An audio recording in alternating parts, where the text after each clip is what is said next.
Muito obrigada pela presença. Tiago, a palavra é sua. Obrigado, Vanessa. Boa tarde de novo a todos.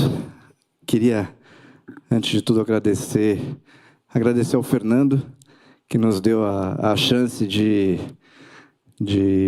poder ter o Piponzi aqui conosco.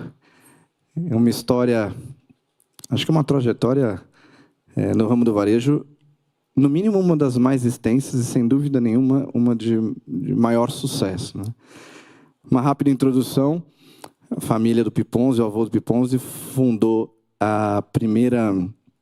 Piponzi, presidente do conselho da Raia Drogasil, para os que não conhecem, mas o avô do Piponzi fundou a primeira farmácia no Brasil em 1905. De lá para cá, trazendo essa história para o final, o grupo Raia Drogasil hoje está entre os 10 maiores grupos de drogarias do mundo. Alguns números que me espantaram: é uma empresa com valor de mercado perto de 50 bilhões de reais, com 60 mil funcionários. 60 mil, quase 60 mil. 57.700 aqui, eu arredondei, porque do ano passado já deve estar perto de 60.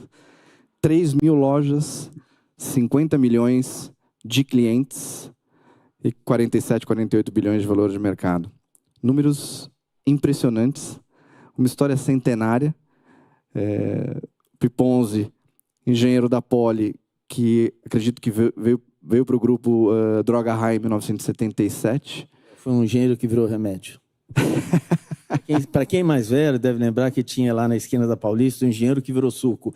Era uma época que o engenheiro, acabou o milagre econômico, e o engenheiro não tinha mais espaço.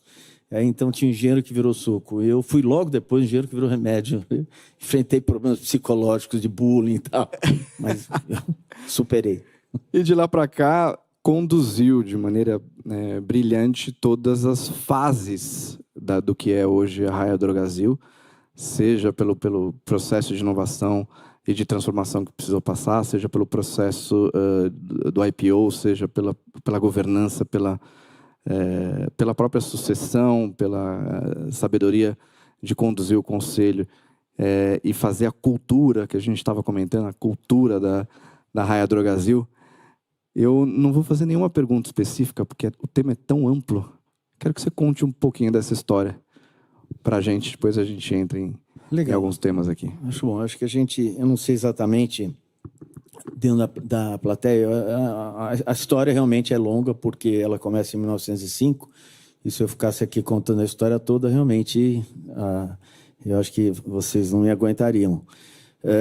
Então, eu vou procurar mais ou menos 20, 25 minutos, dar uma varrer, digamos, temas que eu acho que são interessantes para vocês em geral, tá? Com relação à empresa, e depois eu fico disponível para perguntas, tá? Acho que podemos fazer assim, né?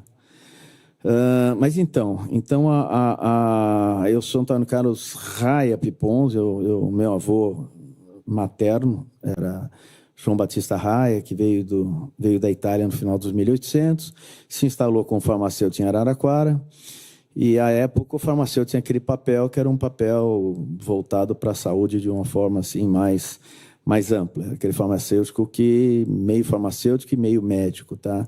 E ele criou realmente uma reputação muito grande na região de Araraquara, realmente... toda as cidades vizinhas, minha mãe contava, nos fins de semana, lotavam a farmácia Raia, tinha até aquele monte de camelôs na frente ali, se bem que Araraquara tinha 30 mil habitantes na época, mas de toda forma o pessoal vinha de longe para ser atendido por ele. E por que é importante? E meu avô depois ele foi empreender, ele foi talvez pioneiro nessa coisa de criar redes de farmácia. Na época você só podia se associar a outras farmácias, porque a farmácia precisava ter um farmacêutico sempre, como dono da farmácia. E ele então seguiu nisso até metade dos anos 50, quando ele já está finalizando aí a sua trajetória de vida. e a empresa à época tinha mais ou menos umas 10 farmácias, 10, 11 farmácias, acho que até um pouco menos, 7 ou 8, coisa assim. E aí ele traz uma segunda geração com uma sucessão assim bem desencontrada, porque ele não programou em nada a sucessão, era uma sucessão em que os papéis de conselho, nem existia conselho executivo, sócio, era tudo igual, como é que remunera quem. E aí nessa, meu pai foi um dos que ficaram à frente, um dos 3, era meu pai, mais um genro e mais um filho de João Batista, Raia. E meu pai, então, ficou à frente do negócio, e quando chegou a metade dos anos 60, ele entendeu que deveria sair, porque estava muito complexa a governança, mas ao invés disso, os irmãos falaram, não, é melhor você ficar, a gente sai, fizeram um acordo com imóveis, etc. Então, o número de farmácias que era 12 reduziu para 3, isso, então, na metade dos anos 60. Tá? Então, lembrando, até 50, a primeira geração do meu avô. Vem a segunda geração, desencontrada, meu pai assume na metade dos anos 60, e eu entro em 77, e precedido dos meus irmãos que entraram em 80 e 82. Eu tinha um irmão, eram mais velhos, um economista, minha irmã é advogada, e eu diria que a gente formou um trio que foi, já com sonho de crescimento, era a partir de 7 farmácias, eu entrei, eram 7 farmácias em 77, e com um sonho de crescimento muito forte. Eu sempre acho que o sonho, eu sou daqueles assim, tenho absoluta clareza, tá? Que quando a gente quer montar um negócio olhando para o dinheiro, não dá certo. A gente tem que ter um sonho que daí o dinheiro, ele chega, tá? Mas, enfim, sonhei demais, tá? Sonhei alto, desde o começo. A gente, então, nós 3 cuidamos, então, na medida, então, que eu entrei, meu pai saiu em seguida, em 82, tá? Ele passa a empresa para os filhos, continuou sempre como sendo a minha referência, tá? Ele viveu até os 90 anos, era apaixonado pela Raia e tudo mais. Mas, enfim, então, essa terceira geração vai de 80 até o início de 2000. O que é essa 2002? O que tem de importância a terceira geração? Acho que tem 2 momentos importantes.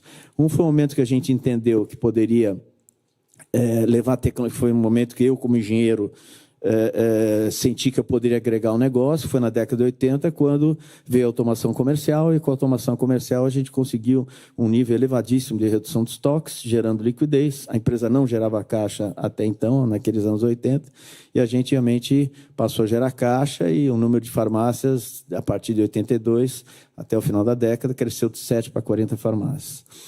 Na década de 90 tem um segundo movimento muito importante que daria origem a toda essa cultura que a empresa tem hoje. Eu acho que, para quem já foi a Droga Raia ou a Drogasil hoje, eu acho que dá para entender o quanto que os nossos atendentes são atendentes dedicados, tá? Que são treinados para efetivamente terem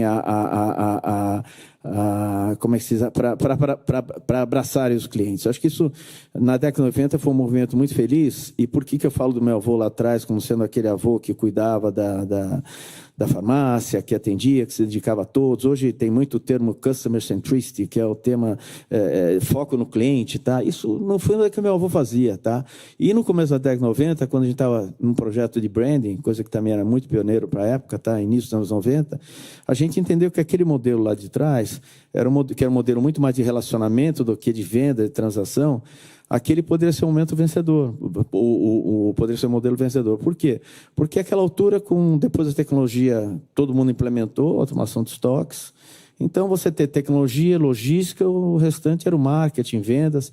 E a gente entendeu que, naquele momento, que a empresa era uma empresa de relacionamento e não uma empresa de transação. Isso fez toda a diferença, a gente tirou toda a linha de frente àquela altura, no início dos anos 90, e tirando essa linha de frente, a gente colocou só jovens àquela altura, só jovens com colegial completo e de praticamente a maioria de primeiro emprego. Se não primeiro emprego formal, tá? Aquilo foi a grande mudança da empresa, tá? A gente tirou toda a linha de frente, então, como eu falei, e para você ter uma ideia, hoje das 3.010 farmácias que a gente tem, acho que era 3.010 no final do trimestre, todos os gerentes foram formados dentro da empresa. Entra o tema de cultura, quer dizer, uma cultura fortíssima, voltada para atendimento ao cliente, e foi um resgate daquela cultura lá de trás. E não foi de graça que a gente resgatou, eu entendi o seguinte, a gente tinha, quando tinha 40 farmácias, aquela do meu avô seguia ainda com